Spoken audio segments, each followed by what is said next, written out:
Ya la actual situación clama al cielo. Y aunque clamé al cielo y no me oyó, mas si sus puertas me cierra, de los trenes de mi tierra responda Puente, no yo. Y ha citado al Tenorio. Me alegro porque yo fui el capitán Centellas hace unos cuantos años. Sí, claro, pero vamos a ver, señor Rodríguez Comendador, esto de hacer anuncios y luego que no sean realidad, de esto cada uno tiene su historia. Usted ha sido alcalde de Almería. Usted, en enero del año 2013, dijo: la de llegada del AVE es ya imparable tras la aprobación de la licitación del tramo Pulpí-Cuevas. Perdón, 16 de enero de 2015. Pero es que 2 años antes, el alcalde de Almería, que entonces era usted, afirma que la provincia tendrá obras del AVE en 2014 en el tramo entre Vera y Pulpí. ¿Sabe cuándo se iniciaron las obras en el tramo entre Vera y Pulpí? Pues en primavera del año 19, cuando el señor Sánchez estaba al frente del Gobierno de España, porque durante esos 6 años que transcurrieron desde su anuncio hasta el inicio de las obras, pues ustedes no es que no hicieran nada, ustedes tapiaron los túneles del AVE en la provincia de Almería en el año 2015, justo después de que usted dijera que iba a haber obras en marcha. Claro, ¿y qué dijo usted siendo alcalde de Almería ante semejante afrenta? Pues no dijo nada. He tratado de buscar en la hemeroteca alguna declaración suya y solo he encontrado la nada, el silencio. Sí he encontrado algunas declaraciones del señor Rafael Hernando, a la sazón diputado del Partido Popular por Almería, diciendo que esas obras eran un despilfarro y que, por tanto, pues estaban bien tapiados los túneles. Claro, nosotros los hemos destapiado porque, miren, este cuadro es el cuadro de las inversiones ferroviarias en la provincia de Almería en los últimos 15 años. Ven ustedes el periodo azul, el periodo del Partido Popular. 1 kilómetro de AVE viene a costar entre 18 y 20 millones de euros. Año 2013, 25 millones. 2014, 25 millones, 18 millones en el 15, 7 millones en el 16 y 11 millones en el 17, ni para hacer 4 kilómetros en 7 años de gobierno. Claro, el dinero se lo gastaron en tapiar los túneles y nosotros los hemos destapiado y gracias a nosotros habrá. Óscar Puente, ¿por qué el Gobierno hace todo lo posible para evitar que los españoles conozcan la verdad sobre el accidente ferroviario de Ademuz? Mire, señor Carbonell, los únicos que hacen todo lo posible para evitar que los españoles conozcan la verdad, no sobre este asunto, sino en general, son ustedes y su partido político. El último bulo de esta semana es que el Gobierno de España parece haber montado una operación para distraer la atención a través de un virus. Me ha llegado que es usted doctor en medicina y cirujano. Me gustaría saber su opinión sobre el bulo de esta semana emitido por el líder del partido que usted representa en esta Cámara. Muchas gracias. Posibilidad de réplica por mi parte. Y aún así, evita responder el fondo. Y en lugar de explicaciones, vuelve a recurrir a descalificaciones. Gracias, señor presidente. Lamento que considere usted una descalificación ad hominem que yo le recuerde su condición de doctor en medicina. No pensé que le fuera a ofender. Quizá traía usted preparada la respuesta, no se esperaba la mía y ha leído lo que traía escrito. Mire, después de escucharle a usted, la verdad es que me hago la pregunta de cómo es posible que usted me acuse de evitar que los españoles conozcan la verdad sobre el accidente ferroviario de Ademuz, cuando en su turno ha sido incapaz de describir ni una sola conducta en la que este ministro o el Gobierno se haya negado a proporcionar información o a colaborar con las investigaciones en esta Cámara, en la que he comparecido por espacio de 7 horas para dar cuenta del accidente, en el Congreso de los Diputados, donde comparecí por término de 6 horas. En fin, no sé muy bien de dónde extrae usted que nosotros estemos haciendo todo lo posible para evitar que los españoles conozcan la verdad. Pero mire, quienes utilizan la mentira como único eje político son ustedes. Le voy a citar no bulos, sino algunas frases que ustedes pronuncian permanentemente en los medios de comunicación y que desvelan cuál es su estrategia. Ustedes dicen que inmigración igual a delincuencia. Mentira. Es verdad que hay delincuencia en torno a la inmigración, por ejemplo, de algunos empresarios, algunos terratenientes que contratan a inmigrantes ilegales en régimen de semiesclavitud y quizá por eso pues no les interesa a ustedes la regularización.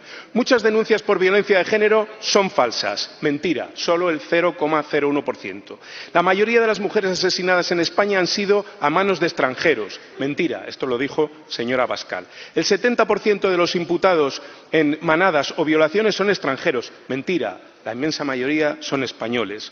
Un MENA, 4.700 euros. Tu abuela, 426. Este es un cartel de Vox. Mentira. Pero miren, si tan preocupados están por las pensiones de nuestras abuelas, pues voten a favor cuando subimos las pensiones. Porque es que hace bien poquito, en el mes de febrero, han sido ustedes el único grupo político que votó en contra de la subida. 160.000 inmigrantes ilegales pasan antes en la cola de la sanidad pública. Mentira. Lamentablemente, los inmigrantes legales, ilegales y los españoles están exactamente en las mismas circunstancias en aquellas comunidades autónomas en las que hay sanidad y ustedes gobiernan con el Partido Popular, que es todos rematadamente mal. Así que, mire, son ustedes los que impiden que se sepa la verdad y son ustedes los que hacen de la mentira el único eje. Fueron adjudicadas por la persona que usted puso al frente de Adif, don Ángel Contreras. Por desgracia ya acerté una vez, espero de corazón no volver a acertar en el augurio con usted. Pero mire, ¿sabe cuál es el problema? Que es que la UCO nos dice en este informe que aquí estamos ante un caso más de la cueva de Alibaba y los 40 ladrones del Partido Socialista, en la que estaba todo amañado de antemano entre Ábalos, Koldo y Super Santos Cerdán. Como la primavera llega el Corte Inglés, han llegado las elecciones a Andalucía al Grupo Parlamentario Popular del Senado. ¿Cómo será la cosa? No sé, ¿no han encontrado ustedes suficientes senadores andaluces que le han encargado al señor Bernabé una pregunta sobre las infraestructuras andaluzas? Tengo la sensación, señor Bernabé, que su pregunta es un reconocimiento implícito de que usted, por Murcia, no tiene nada que preguntar.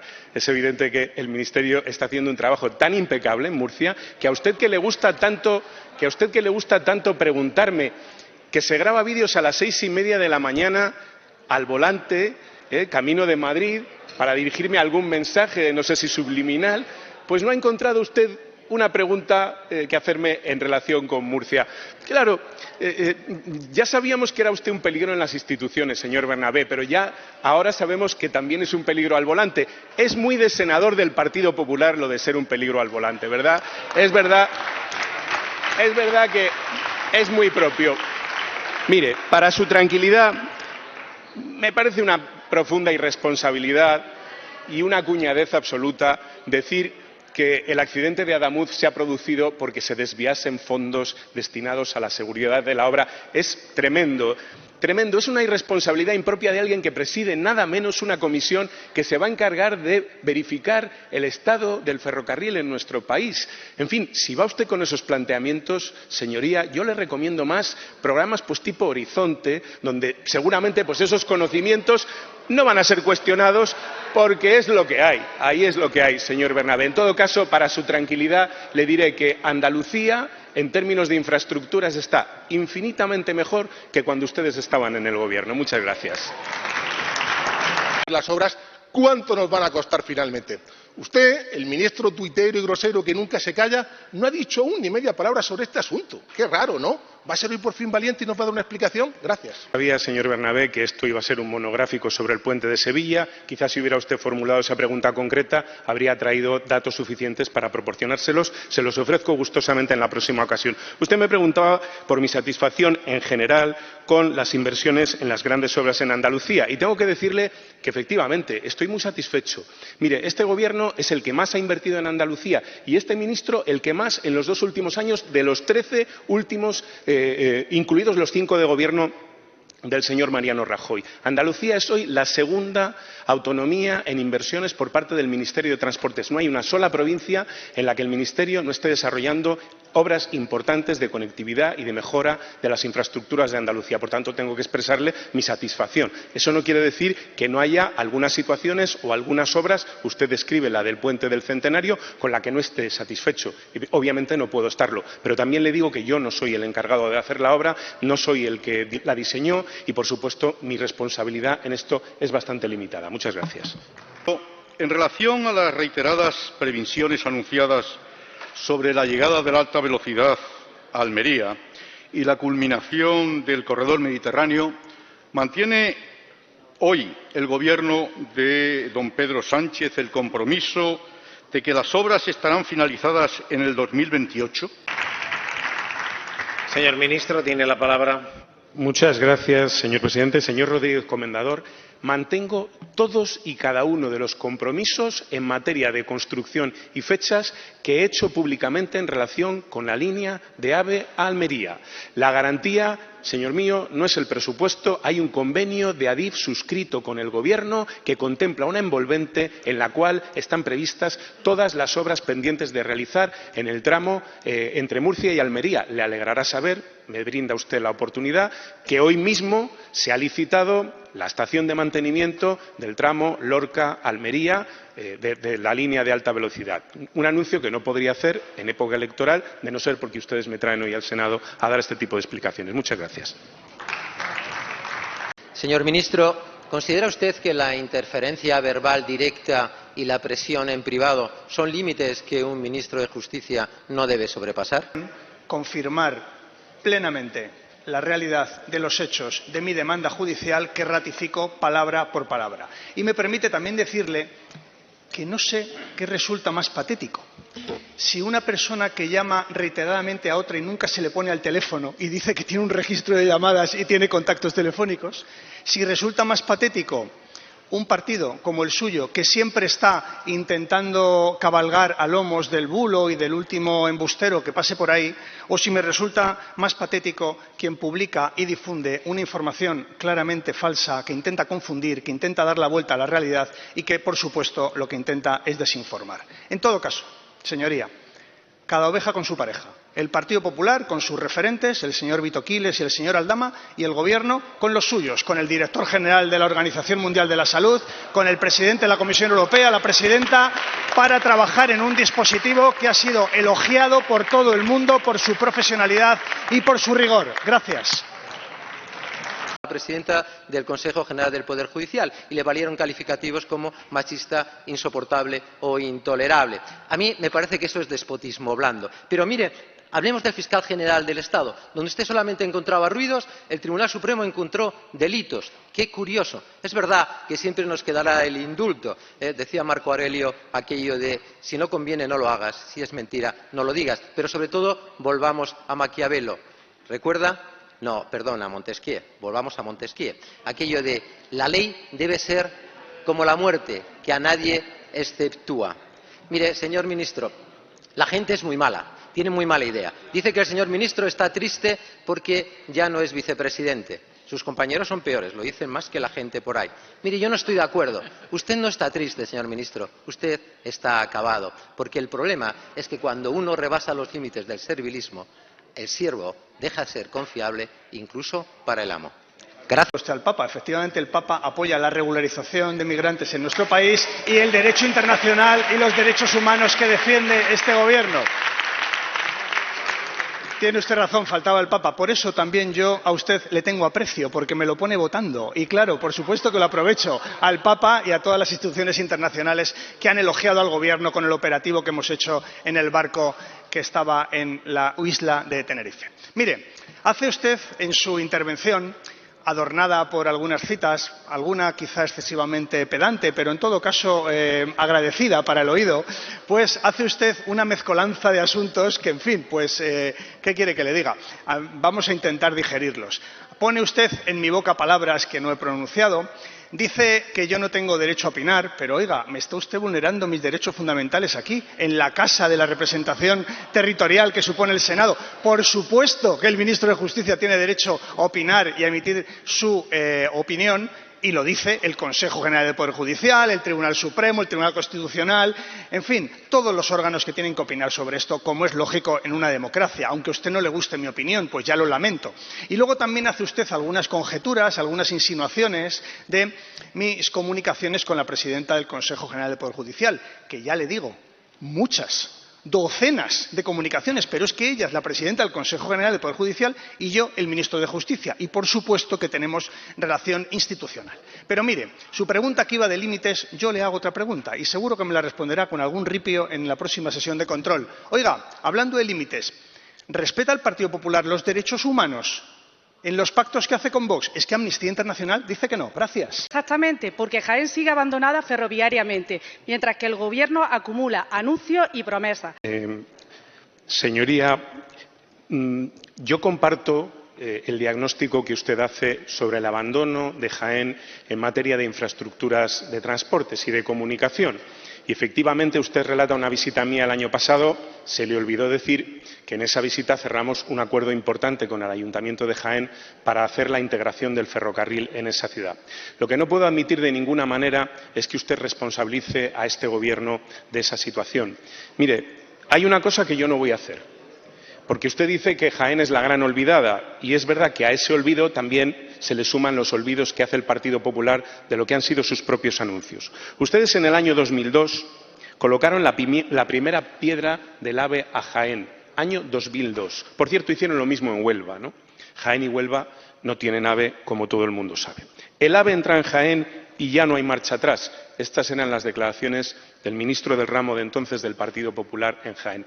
Yo no voy a hacer anuncios, yo estoy trabajando para suplir la falta de trabajo previo que hubo en relación con las infraestructuras de Jaén. Y usted me pregunta qué estamos haciendo. Bypass de Montoro, estudio informativo, 400 millones de euros de inversión. Integración del ferrocarril en Jaén, 45 millones de inversión. Le podría describir muchas actuaciones en materia de carreteras. Y, por cierto, sí, estuve en Jaén y volveré también a Jaén esta semana. Muchas gracias.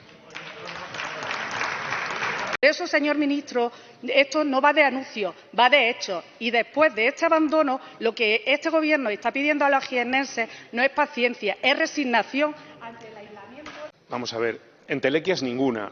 Desde el año 2018 el Gobierno de España ha invertido en materia de infraestructuras en Jaén 400 millones de euros. Le reto a que dé usted la cifra de la inversión que hizo el Gobierno de Mariano Rajoy los 8 años anteriores. Dela usted. Eso no son retos, no son entelequias, son realidades. Segundo, dice usted que el bypass de Almodóvar del Río, por cierto, me agrada que lo mencione usted, no lo he mencionado yo en mi primera intervención, el bypass de Montoro dice que no es la mejor solución técnica, que la mejor es la solución por Alcázar de San Juan. Debo decirle que esa no es la solución que comparten los técnicos de Adif, que consideran que la línea por Alcázar de San Juan es mejorable y de hecho se está trabajando en la seguridad, en la señalización, en mejora de trazado, pero que la mejor opción es la del bypass de Montoro, una solución que reduciría en 50 minutos las 3 horas 42 que se tarda en este momento en ir desde Madrid hasta Jaén, dejándolo en apenas 2 horas y 50 minutos. Es una solución competitiva.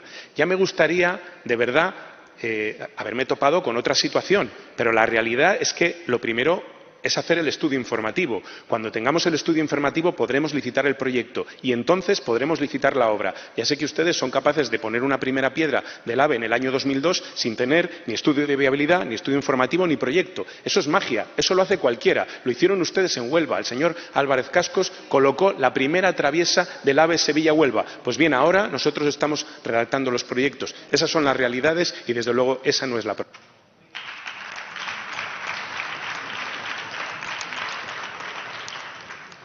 Corresponde formular la siguiente pregunta.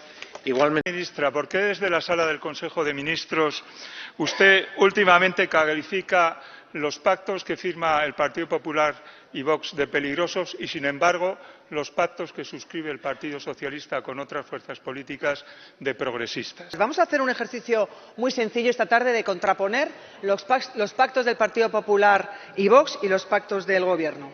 En un lado, el Partido Popular y Vox votando en contra de la reforma laboral. Retroceso.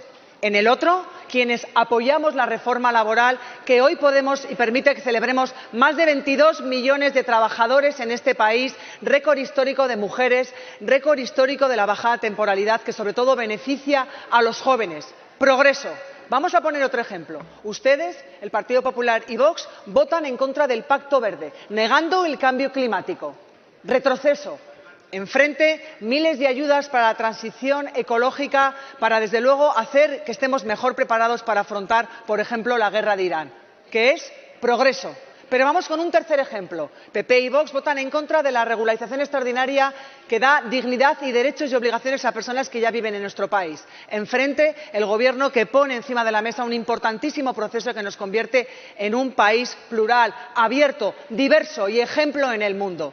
Ustedes pactan para debilitar lo público, para retroceder en derechos y para dañar la convivencia y las instituciones. Así se ven sus pactos. Muchas gracias. Señora ministra, un pacto no es una votación. Yo no sé si usted tiene un problema de comprensión.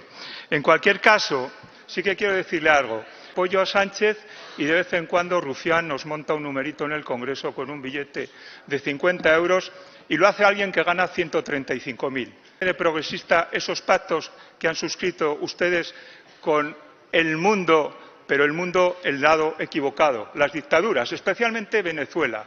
Que ustedes no han condenado ese régimen, sí que machacan a Corina Machado y todo para proteger al hombre de los informes relevantes. Rodríguez Zapatero, mire, al final sus pactos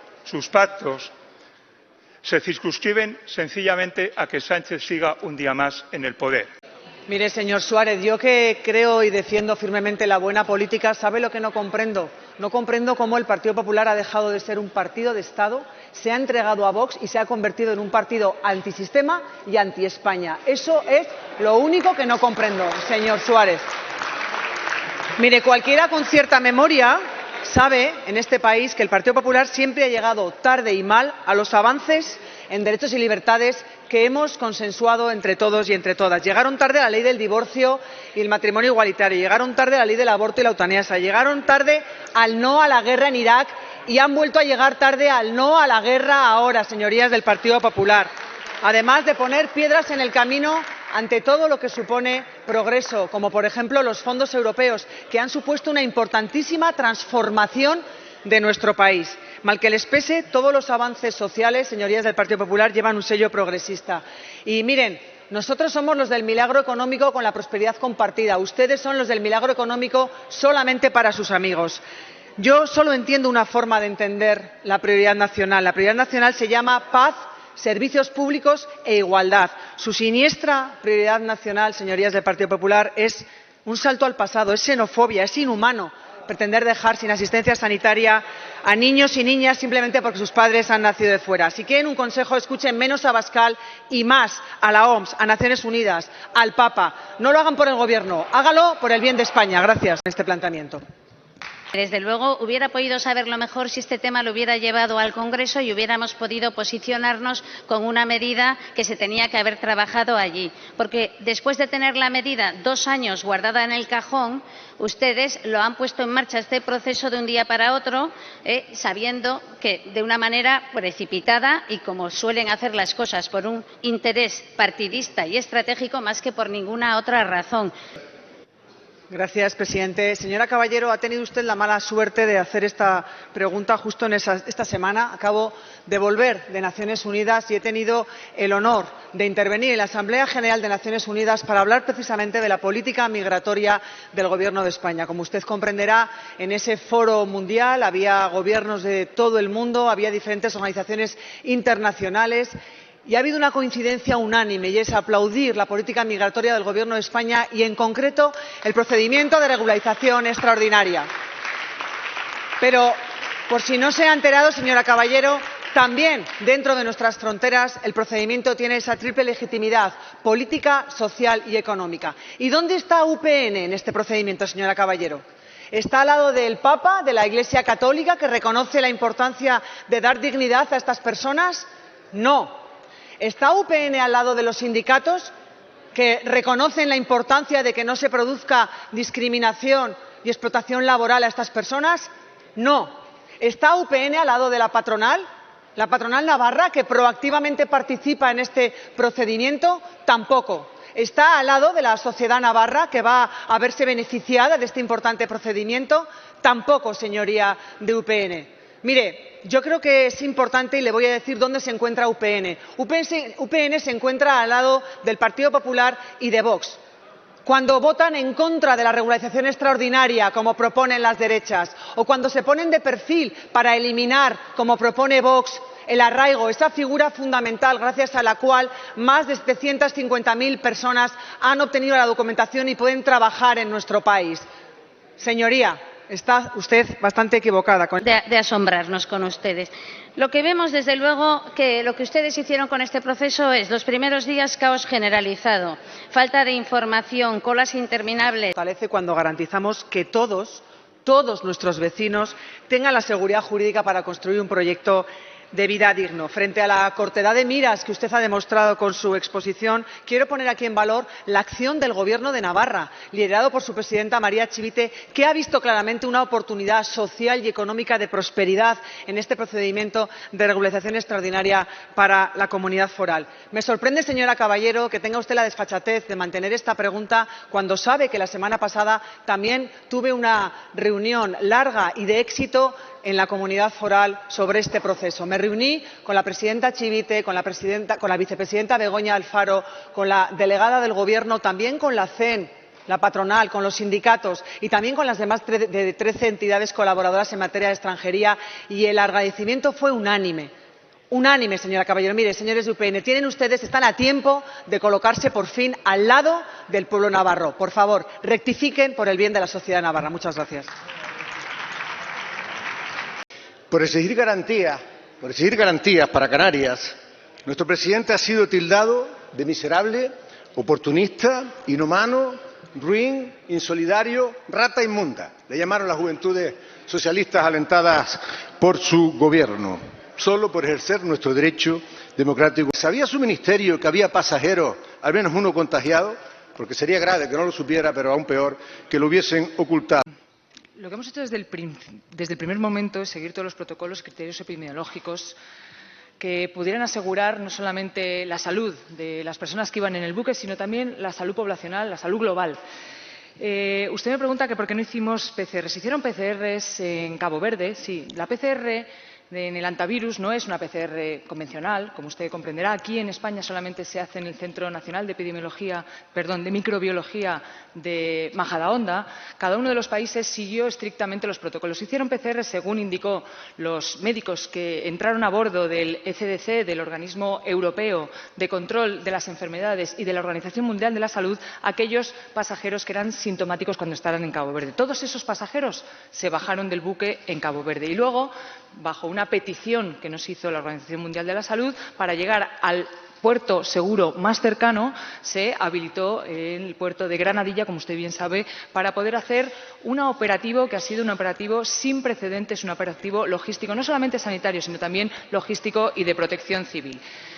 Durante todo el trayecto de los pasajeros y de la tripulación desde Cabo Verde hasta Canarias, había un equipo en el que se iban haciendo evaluaciones todos los días, periódicamente, sobre las personas, cuáles eran asintomáticas y cuáles eran sintomáticas. Cuando llegaron aquí a Canarias se les hizo una evaluación posterior por parte de Sanidad Exterior para evaluar que ninguno tenía síntomas. Y posteriormente se repatrió a todos los pasajeros a sus países, donde se iniciaban los protocolos en los cuales cada uno de los países ha seguido el protocolo de manera estricta, los protocolos epidemiológicos. Y aquí le tengo que decir que en ningún momento ni el Gobierno de España ha ocultado nada, ni al revés, todo lo contrario. Hemos sido todo lo transparentes y todo lo diligentes y todos los sensatos y seguros que hemos podido ser. Y le voy a decir por qué.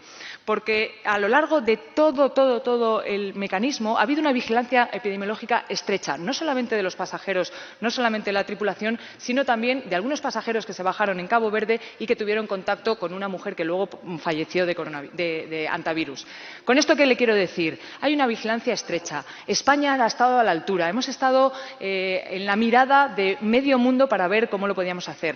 Y ha sido una operación exitosa, a la cual le tengo que dar las gracias a todos los funcionarios públicos, a todos los trabajadores públicos, no solamente de nuestros ministerios, también los trabajadores del puerto y del aeropuerto, que han hecho que por una vez estemos en una crisis sanitaria en la que España sea un referente y sea ahora mismo un ejemplo de cómo tenemos que actuar. Y lo siento mucho si ustedes no están orgullosos, porque medio mundo está orgulloso de nuestra actuación, y le puedo asegurar que vamos a seguir haciéndolo con criterios científicos, con criterios humanos y, por supuesto, con criterios de lógica institucional. Muchas gracias. Ocultaron información, como sabía Estados Unidos, con uno de los pasajeros contagiados. Y eso es una deslealtad intolerable con Canarias y una falta de respeto que no vamos a olvidar. Lo que no vamos a olvidar es quienes han intentado boicotear la operación. Muchas gracias.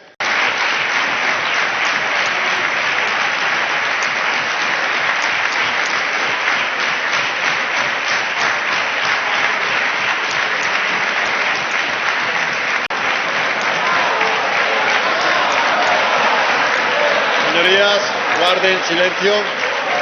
Han practicado el autoelogio y la soberbia contra el Gobierno canario. Esto pone de manifiesto una vez más el concepto que tiene el Gobierno del señor Sánchez de Canarias. Le agradezco el inicio de su intervención en la que ha dado gracias a todo el mundo, como he hecho yo en mi primera intervención. Se le ha olvidado darle las gracias también al Gobierno de España, que somos quienes hemos hecho la logística y quienes hemos hecho puestos todo el operativo, porque es muy raro que usted le dé las gracias a todos y cada uno de los que han integrado el operativo, pero se olvide curiosamente al Gobierno de España, al que usted ha aprovechado luego para criticar. Mire, por suerte no hemos cometido ningún error. Ha habido voces que han querido que las decisiones que íbamos tomando no estuvieran basadas ni en criterios técnicos, ni en criterios epidemiológicos, ni en criterios sanitarios, sino efectivamente en criterios de oportunidad política, y no lo hemos consentido. Y vuelvo a decir, yo creo que esto no es un éxito solamente del Gobierno de España, es un éxito como país, nos refuerza como país. Y en su primera intervención iba usted muy bien para decir estoy orgullosa de mi país y estoy orgullosa, obviamente, de mi Gobierno, porque nosotros sí estábamos allí. Sí estuvimos allí. Yo he estado 3 días en el terreno. No puedo decir Señorías, lo mismo guarden silencio. de algunos componentes del Gobierno canario. Y he de decirle que hemos trabajado de manera muy leal con los técnicos del Gobierno canario.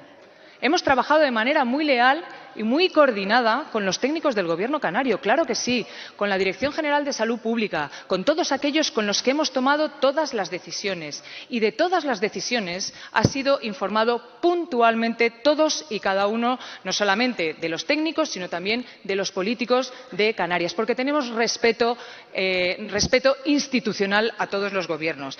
Y sus felicitaciones a todo el operativo son extensivas a todas las felicitaciones que hemos tenido, no solamente de la presidenta de la Comisión Europea, también del Papa, también del director general de Naciones Unidas, de todos los gobiernos que han estado en este operativo. Un operativo sin precedentes, un operativo muy complejo, en el que estoy segura que ustedes también están orgullosos.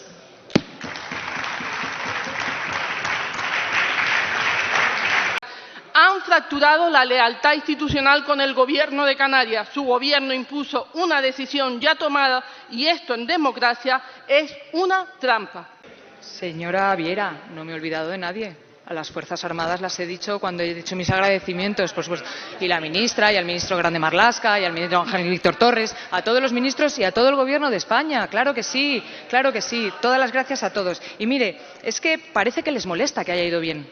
¿Les molesta a ustedes que haya ido bien el operativo? ¿Les molesta que seamos ejemplo en todo el mundo del operativo? ¿Les molesta? Ustedes hubieran querido que hubiéramos fracasado y eso significa que a ustedes quieren que su país fracase. Este es el nivel de patriotismo que ustedes tienen. Y lo que hicimos nosotros fue impedir el boicot, porque hubo quien quiso la noche anterior boicotear que ese barco llegara a las costas canarias y nosotros lo impedimos ahora y lo impediremos siempre, porque todo el mundo. Los españoles han sabido más de las juergas nocturnas de Ábalos con prostitutas que del dinero exacto del dinero público. ¿Qué más oculta el Gobierno a los españoles? Popurrí de su pregunta, pero la respuesta es muy clara. El Gobierno actúa con total transparencia y, sobre todo, en cuanto a la gestión del dinero público, como es nuestra responsabilidad. Muchas gracias, señoría. A explicar, le mandan a callar y tapar. Mire, habla de gestión pública. Lo vimos con los fondos europeos, esos que venían a transformar España y resulta que se han convertido en la respiración asistida del sanchismo. Son asesinatos. Y diga a la señora Montero que pida perdón a la Guardia Civil y a las familias de los guardias civiles. Miren, ustedes siguen negándose a reconocer la profesión de riesgo. Una ley más del Partido Popular, aprobada aquí en el Senado y secuestrada por Armengol. Ustedes les exigen jugarse la vida sin medios materiales, sin medios personales. Ustedes saben que el Parlamento Europeo pidió reforzar la lucha contra el narcotráfico en el sur de España. ¿Qué hizo el Gobierno? Desmantelar Oconsur. Con Sánchez y Marlaska, la opacidad ¿Tapa el fracaso? Sí, pero cuesta.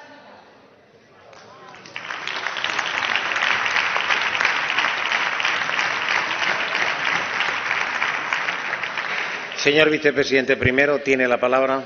Sí, gracias, presidente. En primer lugar, por supuesto, profundamente el fallecimiento de los dos guardias civiles. Señalar que compartimos y nos solidarizamos con el horror y la pesadilla que deben de estar sufriendo sus familias y sus compañeros. Más allá de esto, desde el Gobierno, seguir trabajando en tres líneas en las que llevamos tiempo trabajando. Reforzar las plantillas, mejorar su situación, su día a día y también reforzar los programas y los proyectos de lucha, en concreto contra el narcotráfico. Como decía antes, es un popurrí en su intervención, pero déjeme que conteste a todo lo que pueda. En cuanto a la intervención de este fin de semana del Gobierno en el caso del hantavirus, yo creo que lo hemos visto esta misma mañana. La propia Organización Mundial de la Salud señala la intervención del Gobierno y de nuestro país como un ejemplo en materia de eficiencia en la gestión y, además, en materia de humanidad y de cumplimiento del derecho internacional. Algo para estar orgullosos, señoría. En cuanto a las asignaciones presupuestarias, hagamos un repaso de los distintos conceptos. ¿Para qué sirven las modificaciones presupuestarias? Déjeme que lo repasemos. Tanto en una situación de presupuesto ordinario como situación de presupuesto prorrogado, al inicio de año se asignan los créditos o las autorizaciones de gasto según las previsiones que tienen las distintas autoridades. A lo largo del año puede haber modificaciones en ese sentido por distintas razones. Errores en esa previsión original de gasto, repriorización o una situación sobrevenida. Y esto hace necesarias estas modificaciones. Sin ir más lejos, déjeme hacer referencia a las que hemos realizado en este primer trimestre del año 2026. Entre otras, y tengo aquí al ministro de Agricultura, 7.300 millones para poder hacer frente al impacto de las borrascas. Entre otras, 10.800 millones al Ministerio de Economía para poder hacer frente a la construcción del Fondo España Crece para seguir relanzando las inversiones en el marco precisamente del plan de recuperación. En definitiva, señoría, como he dicho, son instrumentos ordinarios que están recogidos en la Ley General Presupuestaria, fiscalizados y sometidos a total transparencia, publicación mensual en la IGAE y, además, remisión trimestral a Corte, señoría. 190.000 millones es el alcance de las modificaciones presupuestarias realizadas entre el 2012 y el 2017 por el ministro Montoro. ¿Es esto, como usted ha dicho, un elemento de trilerismo presupuestario, señoría? No, estamos hablando de modificaciones acogidas y recogidas como un instrumento ordinario dentro de la ley presupuestaria. Los fondos del plan de recuperación, y termino con esto, señoría, se destinan exclusivamente a los proyectos y a las inversiones recogidas en el plan de recuperación, que nos quede claro. Y esto forma parte del éxito del plan de recuperación, que está consiguiendo modernizar nuestra economía y levantar nuestro crecimiento potencial gracias a sus reformas y, sobre todo, a sus inversiones. Muchas gracias. Señor vicepresidente, iba a empezar de otra forma, pero al hilo de la respuesta que usted le ha dado a nuestra portavoz, permítame que le plantee una cuestión previa. Cuando no está el presidente del Gobierno, ¿quién preside el Consejo de Ministros? Usted, ¿verdad? Por tanto, usted es el responsable político, el corresponsable político de todo lo que pasa en este país, junto con el presidente del Gobierno. Por tanto, no hay ningún popurrí. Si hay popurrí, en todo caso, es por parte de ustedes y usted es corresponsable al mismo nivel que el señor presidente del Gobierno. Tenemos derecho a saber cuál es la realidad de la situación económica de este país y para eso le planteamos esta pregunta. Dicen los datos. Vamos a empezar por esto, que quizás es lo más sencillo. Los datos están diciendo que España ha liderado a nivel internacional entre las grandes economías en el 2024 y en el 2025 y que, además, se mantiene el pulso de crecimiento con los datos que conocemos hasta el mes de abril. Tenemos los datos de crecimiento del primer trimestre, un 0,6%, por encima de la zona euro de nuestros pares. Tenemos los datos de afiliación. Mes de abril, por ejemplo, se sigue generando más de 500.000 de empleos de afiliaciones cada 12 meses. Tenemos una reducción del déficit por encima de lo previsto. Esto es lo que nos dicen los datos hasta el mes de abril. ¿Qué nos dicen los analistas, señoría? Que llegamos mejor preparados a este conflicto, a esta guerra de Irán, que en otras ocasiones en términos económicos. Estamos liderando en términos de crecimiento y de creación de empleo, en términos presupuestarios, como he dicho, generando espacio para responder y proteger si es que fuera necesario, y en términos energéticos, avanzando en términos de soberanía energética para que nos impacte menos este tipo de shocks. Además, los analistas señalan que España va a seguir liderando también en el año 2026. Prevén que crezcamos el doble como mínimo de la zona euro. Otro elemento que señalan los analistas es la enorme incertidumbre, por supuesto, en el contexto actual. Señalan que los escenarios a futuro van a depender de la duración y de la intensidad del conflicto, sobre los cuales todavía no llegamos a tener una información clara.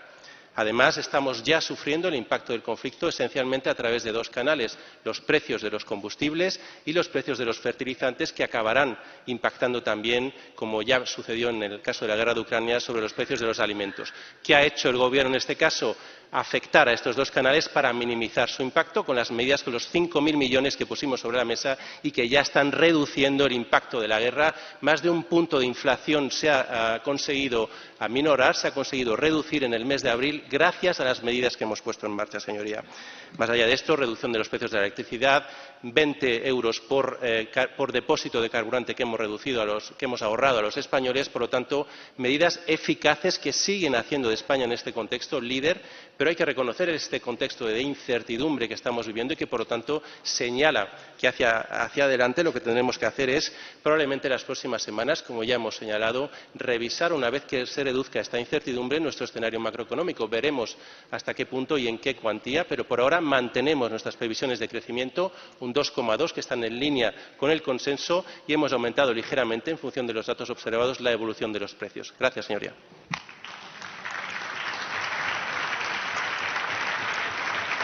Por eso yo le invito, y me parece bien que usted sustente su argumentación en los datos, pero descienda un poco, descienda al terreno de la calle, descienda al terreno y a la realidad de la gente, porque eso es lo que usted no está haciendo y desgraciadamente, la gente no vive esa realidad que usted está enmascarando bajo unos... Sí, señoría, que a usted no le guste lo que señalan los datos no quiere decir que esto enmascare absolutamente nada. He dicho 500.000 más de empleos cada 12 meses, subida de los salarios, reducción del impacto en el precio de la electricidad, reducción del impacto de la subida de los combustibles, actuación para proteger y para prepararnos. Eso es lo que está haciendo el Gobierno. Gracias. Gracias, señor presidente. Señor Cuerpo, sin lugar a dudas es usted la sonrisa tranquila del régimen sanchista. Un duque de Lerma de nuestro tiempo que, tras, eso sí, señorías, una serenidad impostada, pretende disimular la decadencia corrupta de la corte de Pedro Sánchez. No confundirnos, no oculta, pero distrae. Y por mucho que se parapete en datos técnicos, la pregunta sigue intacta y sin respuesta. ¿Cuánto dinero ha llegado realmente a la economía productiva? Verificaciones, datos. Ya siento que no les gusten, pero déjeme que siga. Todo ello ha sido posible, este impacto positivo del plan de recuperación, gracias al cumplimiento de los compromisos que están en el marco del plan de recuperación, hitos y objetivos asociados a estas reformas y a estas inversiones con las que nos comprometimos como proyecto de modernización de país. 265 hitos y objetivos cumplidos. Somos líderes a nivel europeo, que nos han dado acceso, desembolso por parte de la Comisión, que comprueba que se están cumpliendo estos hitos y objetivos, a 71.400 millones de euros, señoría. Estamos ya en proceso de evaluar el sexto desembolso, que nos daría acceso a 6.000 millones más. Esperamos que esto sea así antes de verano, donde habremos accedido al 75% de los fondos del plan de recuperación para cumplir con el séptimo desembolso antes de agosto, que es la finalización del plan de recuperación, y poder obtener esos fondos restantes antes de final de año, como así lo establece el mecanismo de regulación del plan de recuperación. Trabajando, por supuesto, en estos hitos y objetivos para el séptimo desembolso desde ya. Por ejemplo, con la constitución del Fondo España Crece, reforzando el capital de ICO. Esperamos llevar en las próximas semanas los primeros desembolsos a reforzar este capital, de tal forma que podamos seguir con el esfuerzo inversor incluso más allá de agosto, incluso más allá de la finalización. Es decir, un proyecto de éxito de país del que estar orgullosos, señoría. Gracias. Los andaluces lo tienen claro, señorías. Hay que escoger entre el progreso de Andalucía y la gestión de Juanma Moreno o una nueva derrota histórica del Partido Socialista en Andalucía. Muchas gracias.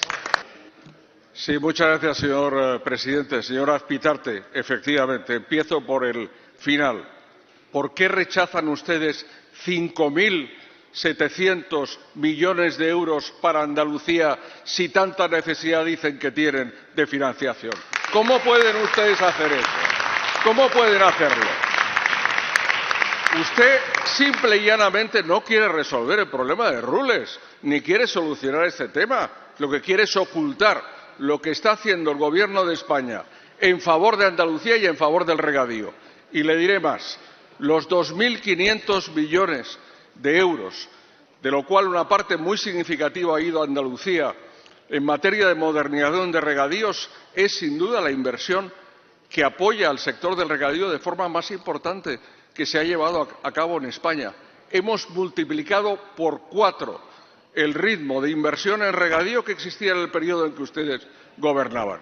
Ustedes quieren que resolvamos en poco tiempo lo que ustedes no fueron capaces de resolver en todo este tiempo.